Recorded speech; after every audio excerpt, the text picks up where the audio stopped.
Gold trusted gold buyers తాకట్టులో ఉన్న బంగారాన్ని విడిపించి ఈ రోజు ఉన్న మార్కెట్ ధరకే కొనబడును. మరిన్ని వివరాలకు సంప్రదించండి 77107720.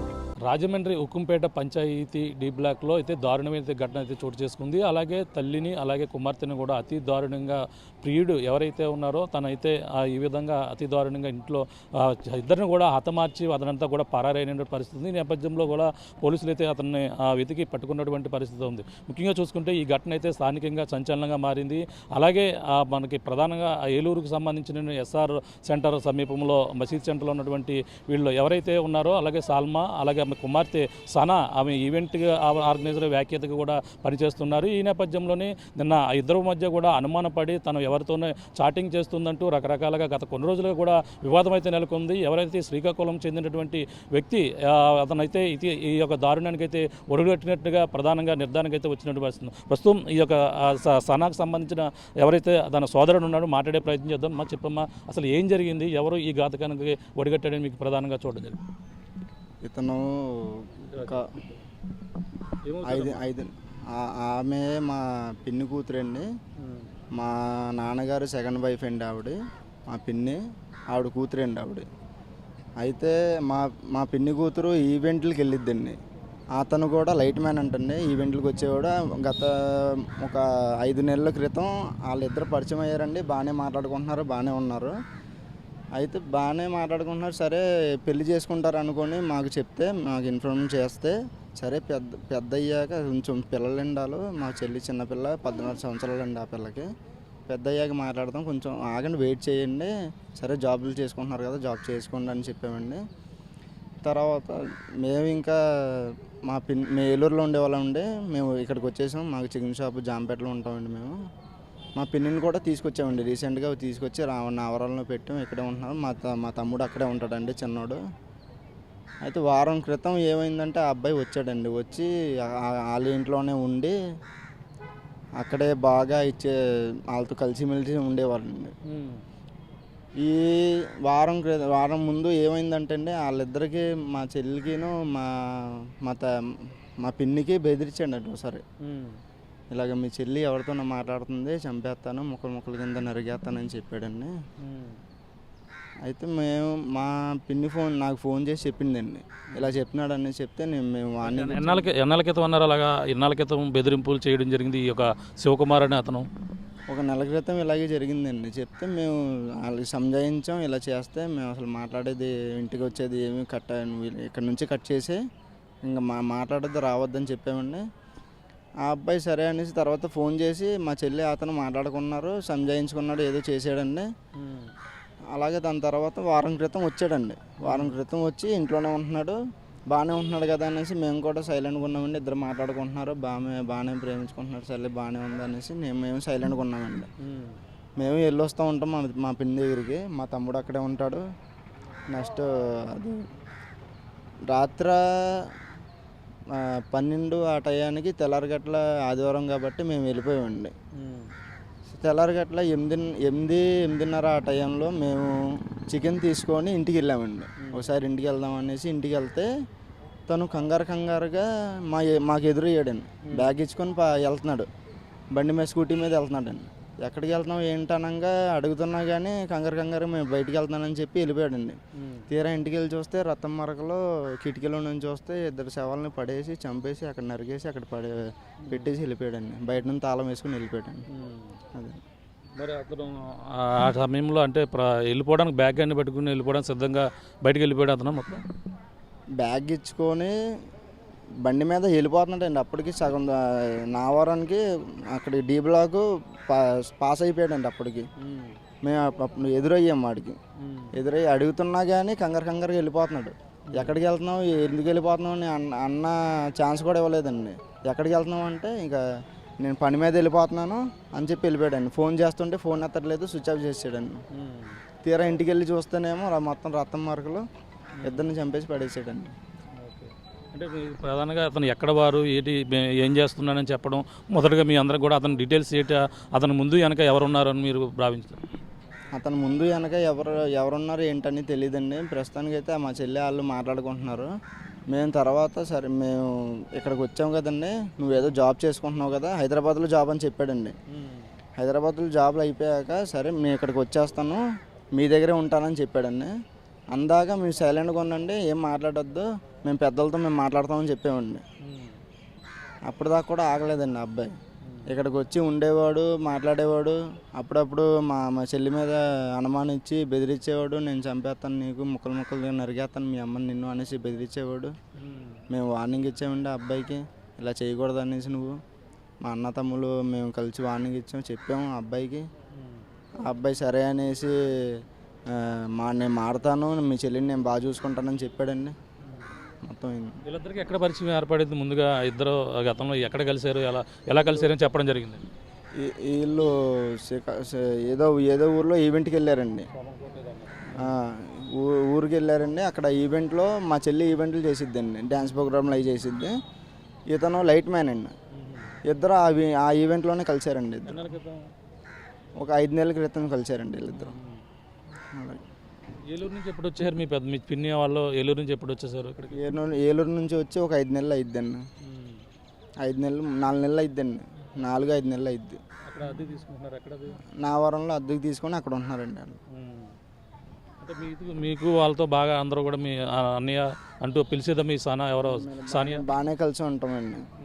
మా పిన్ని బాగానే కలిసి ఉంటాం, మాట్లాడుతూ ఉంటామండి. వాళ్ళ ఇంటికి మేము వెళ్తూ ఉంటాం, వస్తూ ఉంటారు, బాగానే కలిసి ఉంటామండి. మీ ఫాదర్ ఎప్పుడు చనిపోయారు, ఎలా చనిపోయారు? మా ఫాదర్ గారు చనిపోయి 3 సంవత్సరాలు అవుతుందండి. 3 సంవత్సరాలు అవుతుంది. ఇంతకుముందు మేము ఏలూరులో 2 సంవత్సరాలు బాగానే కలిసి ఉన్నామండి. తర్వాత మేము ఇక్కడ రాజమండ్రి వచ్చేసి సంవత్సరం అవుతుంది. మా పిన్నోళ్ళు వచ్చి 5 నెలలు అవుతుందండి. మా పిన్ని వచ్చి 5 నెలలు అవుతుంది అంతే. మరి అంతకుముందు మరి ఇలా నరికేస్తానన్నప్పుడు మీరు ఎందుకు వాళ్ళకి మళ్ళీ వార్నింగ్ ఇవ్వలేకపోయారు? మీరు ముందుగానే అది హెచ్చరించి ఉంటే ఈ ఘటన జరగకుండా ఉండేది కదా. అంటే ఎందుకు అతను చెప్పామండి అతనికి, ఇలాగ నువ్వు ఇప్పుడు ఇంకా ఇలాగ వార్నింగ్ ఇచ్చేలా ఉంటే నువ్వు మాట్లాడొద్దు, అసలు మా చెల్లి జోలికి రావద్దు, అసలు ఇటువైపు మొహం ఎత్తి చూడకూడదు అని చెప్పామండి. ఆ అబ్బాయి తర్వాత చాలా ఒక నెల సైలెంట్గానే ఉన్నాడండి. మళ్ళీ ఫోన్ చేయడం, చాటింగ్ చేయడం చేసాడండి. మా ఇద్దరు మళ్ళీ పరిచయం ఎక్కువ అయ్యి మాట్లాడుకుంటాం, మళ్ళీ బాగానే ఉన్నారండి, బాగానే ఉండేవారు. మా తమ్ముడు నైటు మాంసం కొట్టడానికి మేము వెళ్ళిపోయేటప్పుడు బాగానే మాట్లాడుకున్నారు, బాగానే ఉన్నారు. తెల్లారిగట్లు వచ్చేటప్పటికి ఇలా జరిగిందండి. అంటే ఇద్దరిలో ఎవరిని కోపం గొడవ ఏమైనా జరిగిందా అన్న రోజు నైట్ అంతా మొత్తం? ఆ రోజు నైట్ అనుమానం, వారం నుంచి అనుమానం పడుతున్నాడు అండి. ఎప్పటి నుంచో అనుమానం పడుతున్నాడు. అనుమానం పడి వార్నింగ్ ఇవ్వడం గట్టా చేస్తున్నాడు. నిన్న రాత్రి మాట పెరిగిపోయి అనుమానం ఇంకా ఎక్కువైపోయి తనకి రాత్రి వచ్చేటప్పటికి ఇలా చేశాడండి. ముందు మీ పిన్నిని చంపేశాడా, ఇద్దరిని మీ చెల్లిని చేశాడు? ఫస్ట్ మా పిన్ని నువ్వే చేస్తున్నావు ఇలాగా అనేసి మా పిన్నిని దాడి చేశాడంటండి. తర్వాత మా చెల్లి అడ్డొస్తే మా చెల్లిని కూడా చంపేశాడు. పూర్తి వివరాలు ఇంకా శ్రీకాకుళం అని తెలిసింది అంతే, మేము ఇంకా అతని కోసం ఏం తెలియదు. శ్రీకాకుళం అని చెప్పాడండి, పూర్తి వివరాలు ఏం తెలియలేదు. ఓకే. ఇప్పుడు పోస్ట్ మార్టం తీసుకొచ్చారా మృతదేహాల బాడీని? పోస్ట్ మార్టం చేయించుకోవడానికి వచ్చాడండి. 3ంటికి ఆ టైంలో ఇస్తానని చెప్పారు. అవి కాగితాలు పూర్తి అవ్వాలి కదండి, 3ంటికి ఇస్తానని చెప్పారు. ఇక్కడ కార్యక్రమం చేస్తారా, ఏలూరు తీసుకుని వెళ్తున్నారా? ఇక్కడేనండి, ఇక్కడే చేయించేస్తున్నామండి. ఇక్కడే ఉన్నారు కాబట్టి ఇక్కడే చేయించేస్తున్నామండి. అంత దూరం నేను తీసుకెళ్ళట్లేదు.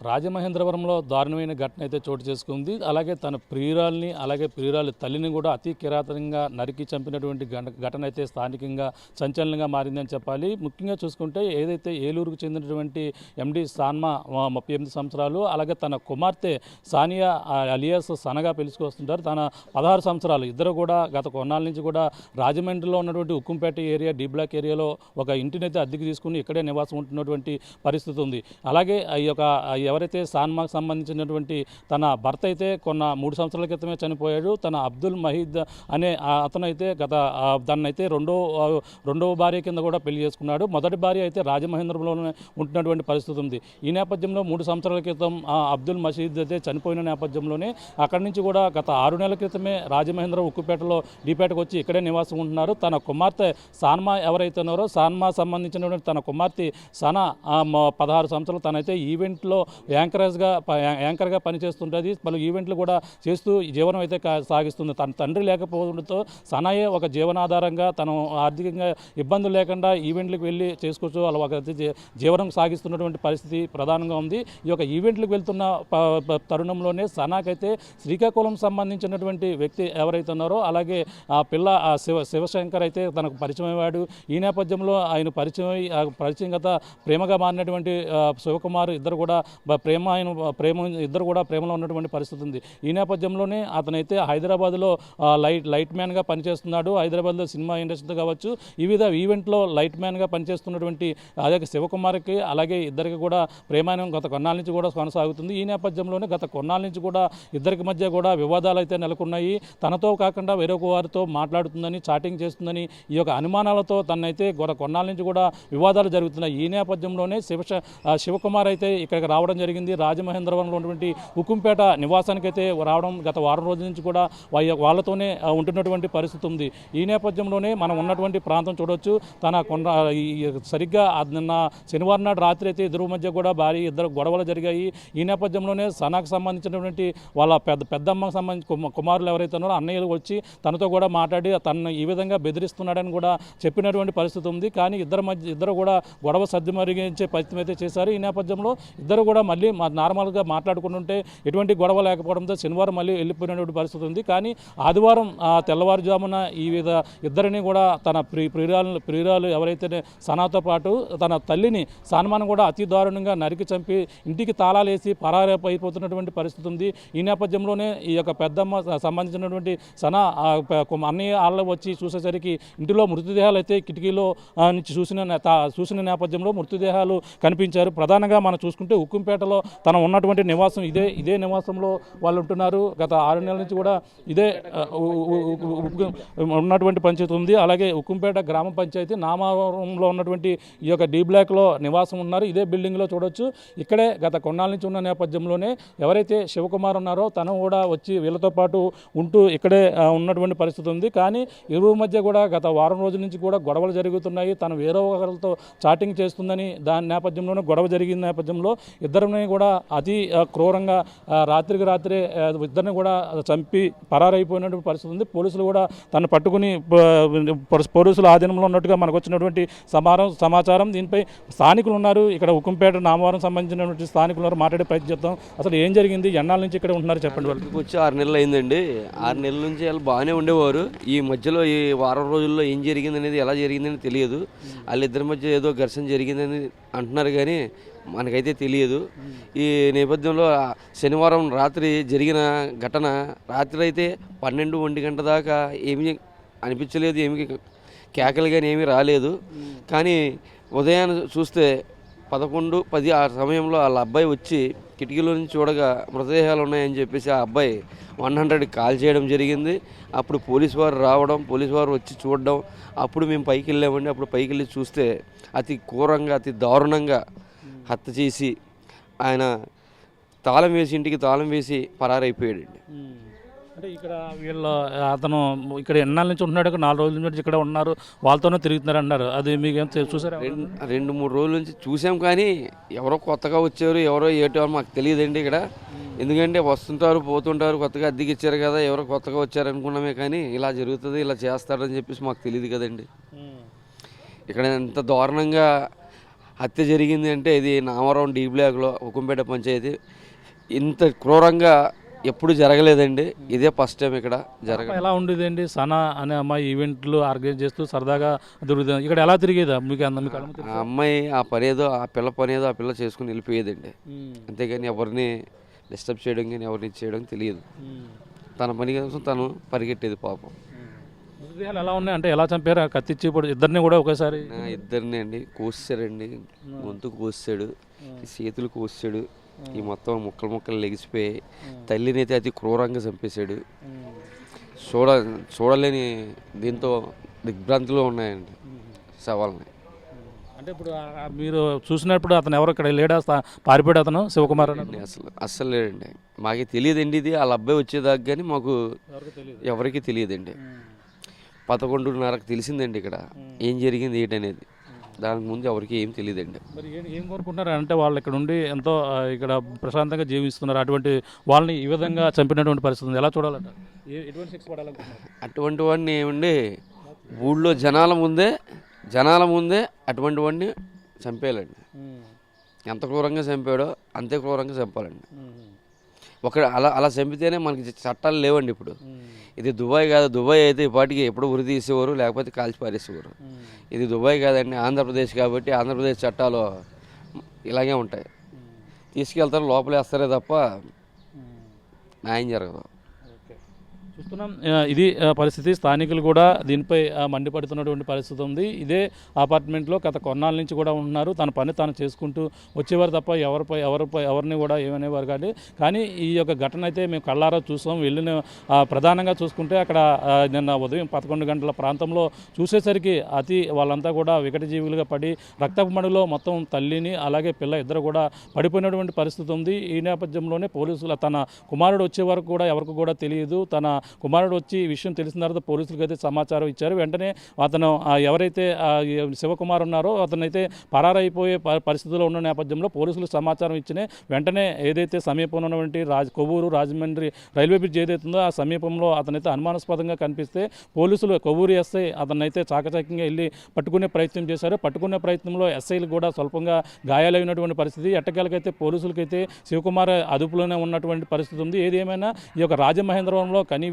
ఎరిగిన రీతిలో ఈ విధంగా అతి క్రూరంగా ప్రియురాలి తల్లిని కూడా చంపినటువంటి ఘటన అయితే స్థానికంగా సంచలనంగా మారిందని చెప్పాలి. దీనిపై కఠిన చర్యలు తీసుకోవాలని స్థానికులు కూడా కోరుతున్నటువంటి పరిస్థితి ఉంది. అలాగే ఇప్పుడు కుమారులు అలా ఏమనుకుంటున్నారు, తన సోదరుడు ఏ విధంగా ఉన్నాడు? ప్రస్తుతం అయితే రాజమండ్రి ప్రభుత్వ ఆసుపత్రిలో 2 మృతదేహాలు పోస్టుమార్టం అయితే నిర్వహిస్తున్నారు. దీనిపై పోలీసులు కేసును అయితే నమోదు చేశారు. దీనిపై అది అదుపులో తీసుకుని మరిన్ని వివరాలు అయితే సేకరించే పనిలో నిమగ్నమయ్యారని మనం ప్రధానంగా చెప్పవచ్చు. ఇది కూడా తాజా పరిస్థితి. కెమెరామెన్ అనిల్తో ప్రకాష్ RTV రాజమహేంద్రవరం నుంచి.